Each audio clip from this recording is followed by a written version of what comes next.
In this video, we will learn about time zone.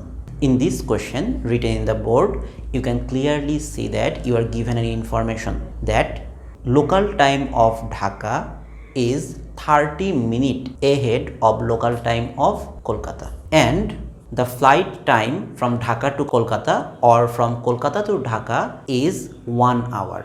Two questions is given here on the basis of this information. Question number 1, if you start at 10 a.m. from Kolkata, when will you reach in Dhaka? And the second question is, if you start 10 a.m. from Dhaka, when will you reach Kolkata? In both questions, you are given the same information.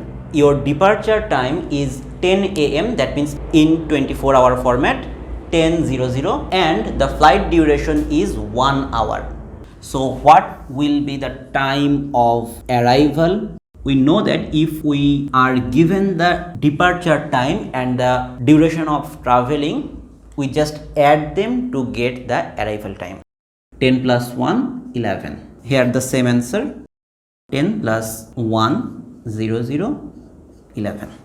In both cases, you think that the answers are same, but not actually. How? In question number 1, you started from Kolkata. So this 10 a.m. is the time for Kolkata. And when you arrived at Dhaka, you think that now this is 11 a.m. according to your Kolkata watch. If you are using the watch in India time or in Kolkata time, when you arrived in Dhaka, your watch will say that this is 11 a.m. But the fact that Dhaka is 30 minutes ahead of Kolkata, that means arrival time in Dhaka will be 11 plus 0030, 11:30. You started from Kolkata at 10 a.m. You took 1 hour to make the journey, and arriving at Dhaka airport, you are seeing in the wall clock that it is 11:30 a.m.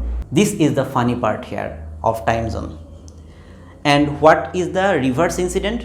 You started from Dhaka at 10 a.m. and it took 1 hour to reach Kolkata. So the arrival time in Kolkata will be 11 by simply adding them. But these times are according to time zone of Dhaka. And what about Kolkata time zone? Dhaka is 30 minutes ahead. That means Kolkata is 30 minutes lagging behind Dhaka. That means the time of Kolkata will be 30 minutes less. That means 10:30. This will be Kolkata time. You started from Dhaka at 10 a.m. It took 1 hour for the flight, and you reached at Kolkata, and you see in the clock that this is 10:30. You saved 30 minutes, and in this case you expended 30 minutes more. These are the funny parts of time zone. If you fly from Kolkata to Dhaka, you will expend half an hour more, and if you travel from Dhaka to Kolkata, you will save half an hour.